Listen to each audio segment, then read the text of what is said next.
ವಿಟ್ಲವನ್ನ ತಾಲೂಕನ್ನಾಗಿ ಮಾಡುವಂತೆ ಆಗ್ರಹಿಸಿ ಬಹುಕಾಲದಿಂದಲೂ ಹೋರಾಟಗಳು ನಡೀತಲೇ ಇದೆ. ತಾಲೂಕು ಕೇಂದ್ರವನ್ನಾಗಿ ಮಾಡಲು ಬೇಕಾದ ಎಲ್ಲ ಅರ್ಹತೆಗಳಿದ್ರೂ ಕೂಡ ನಮ್ಮ ವಿಟ್ಲವನ್ನ ತಾಲೂಕನ್ನಾಗಿ ಮಾಡುವ ಕೆಲಸ ಇನ್ನೂ ಆಗಿಲ್ಲ. ಈ ಎಲ್ಲಾ ಕಾರಣಗಳಿಂದಾಗಿ ಜನಜಾಗೃತಿ ಮಾಡುವ ನಿಟ್ಟಿನಲ್ಲಿ ಜೂನ್ 23ರಂದು ವಿಟ್ಲದ ಜೈನ ಬಸದಿಯಿಂದ ನಾಡ ಕಚೇರಿಯವರೆಗೆ ಸಾಂಕೇತಿಕ ವೇಗ ಜಾಥಾ ನಡೆಯಲಿದೆ ಅಂತ ವಿಟ್ಲ ತಾಲೂಕು ಹಾಗೂ ವಿಟ್ಲ ವಿಧಾನಸಭಾ ಕ್ಷೇತ್ರ ಮರುಸ್ಥಾಪನಾ ಸಮಿತಿ ಕಾರ್ಯದರ್ಶಿ ಕಾನಾ ಈಶ್ವರ್ ಭಟ್ ಅವರು ಹೇಳಿದ್ದಾರೆ. ಅವರು ವಿಟ್ಲದ ಪ್ರೆಸ್ ಕ್ಲಬ್ನಲ್ಲಿ ಸುದ್ದಿಗೋಷ್ಠಿಯನ್ನು ನಡೆಸಿ ಮಾಹಿತಿ ನೀಡಿದರು. ಎಲ್ಲ ಪಕ್ಷದವರನ್ನು ಸೇರಿಸಿಕೊಂಡು ರಾಜಕೀಯ ರಹಿತವಾಗಿ ನಮ್ಮ ಹೋರಾಟವಾಗಿದೆ.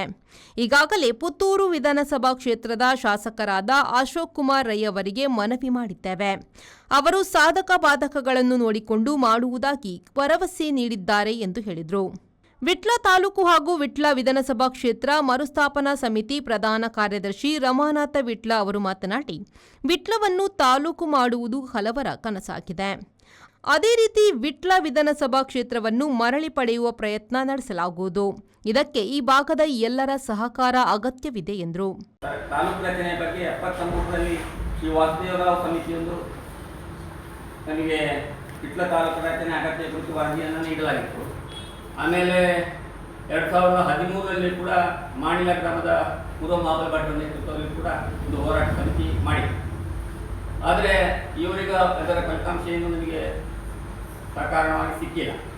ಆದರೆ ನಮ್ಮ ಒತ್ತಾಯದ ನಂತರವೂ ಕೂಡ ಉಳ್ಳಾಳ, ಕಡಬ ಮತ್ತು ಮುಲ್ಕಿ, ಮೂಡಬಿದಿರೆ ಹೊಸ ತಾಲೂಕುಗಳು ರಚನೆ ಆಗಿದೆ. ವಿಟ್ಲ ತಾಲೂಕು ರಚನೆ ಮಾತ್ರ ಬರೀ ಕನಸಾಗಿ ಉಳಿದಿದೆ. ಈಗ ಬಂಟ್ವಾಳ ಕ್ಷೇತ್ರದಲ್ಲಿರುವಂತಹ ವಿಧಾನಸಭಾ ಕ್ಷೇತ್ರದಲ್ಲಿರುವಂತಹ ಈ ಗ್ರಾಮಗಳನ್ನು ನಾವು ತಕ್ಕೊಳ್ಳೋದಾದರೆ ಇಲ್ಲಿ 75 ಗ್ರಾಮಗಳು ಈಗ ನಮ್ಮ ದಕ್ಷಿಣ ಕನ್ನಡ ಜಿಲ್ಲೆಯಲ್ಲಿ ಅತ್ಯಂತ ದೊಡ್ಡದಾದಂತಹ ತಾಲೂಕಾಗಿದ್ದರೆ ಬಂಟ್ವಾಳ ತಾಲೂಕು 75 ಗ್ರಾಮಗಳಿವೆ.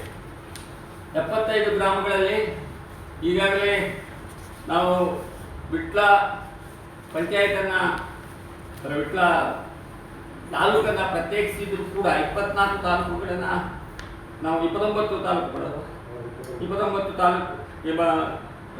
ಗ್ರಾಮಗಳನ್ನು ಪ್ರತ್ಯೇಕಿಸಿದ್ರು ಕೂಡ ಜನಸಂಖ್ಯೆ ದೃಷ್ಟಿಯಿಂದ ನೋಡುವುದಿದ್ರೆ ನಮ್ಮ ವಿಟ್ಲ ಈಗ ಪ್ರಸ್ತಾವಿತವಾದಂಥ ವಿಟ್ಲ ತಾಲೂಕು ಗ್ರಾಮಗಳ ಜನಸಂಖ್ಯೆ 1,57,000 2011ರ ಜನಗಣತಿ ಪ್ರಕಾರ 2018 ಮತ್ತು ಹೆಚ್ಚಾಗಬಹುದು.